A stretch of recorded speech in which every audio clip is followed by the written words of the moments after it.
dito na po ako sa ano natin, pipino.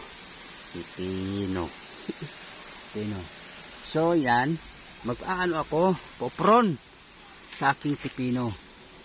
Kasi kailangan natin tanggalan ng mga dahon na nandito sa baba para umakyat yung ano niya, yung sustansya, hindi siya kaagaw ng katulad dito. Itong stem na to. Dali-dali, nasan ka na? Ito. Kasi ito putulin natin to. Yung dahon na to. Yan. So yan. Ito kasi wala naman siyang bunga. Ito. So aagaw lang siya ng tawag nito nutrients ng para doon sa taas. So ito, tanggalin natin siya. Yan, nandun dito. Para mag-focus siya papunta din sa taas. Ito din, ito kasi mayroon naman siya, supposed to be dapat tatanggalin ko eh. Yan, mayroon siya dito. Yan. Yan. Tapos ito mayroon naman siya, ito yan. Nasisilawan ako. Yan. So ang gagawin natin ay tanggalin yung dahon, babasan. Yan. Tapos ito. Supposed to be ito, side shoot na to, tatanggalin dapat. Oo, kasi nasa mababa eh. Dapat dun sa taas, dapat Eh di, patayin mo na lang. Sayang naman itong isa. Sige, anuhin na lang natin yan kasi dapat. Para tumaba yung sa taas. Doon siya mag-focus sa taas. Yan. Para yung makukuha niya dito ng nutrients, papunta sa taas, diretso. So ito yan. Meron dyan. So, hayaan lang muna natin.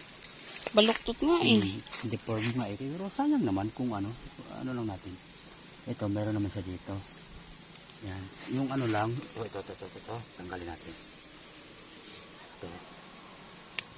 Yan. Para mag-focus siya sa taas. And then yung dahon. Hanggang doon sa dito kasi meron na siya. Natin kasi para mag-focus dito sa pag-akyat dito sa pagpapalaki niya. Yan, ganun.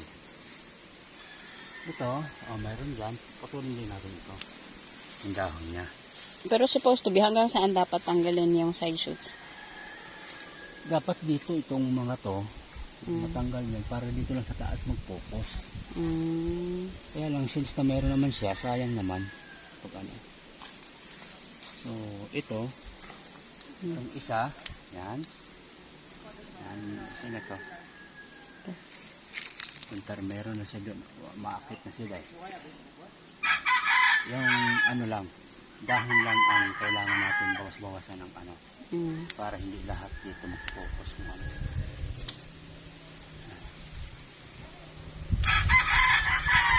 So, mahawa na yung ilalim niya. Yan, tapos next na tayo?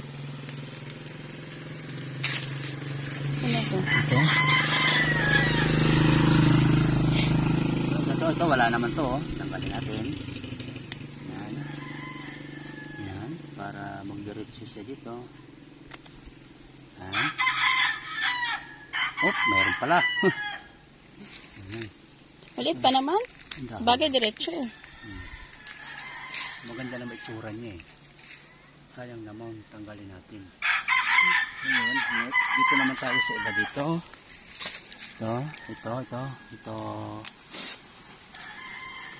Ito. Wala siya. Tanggalin na lang. Okay na.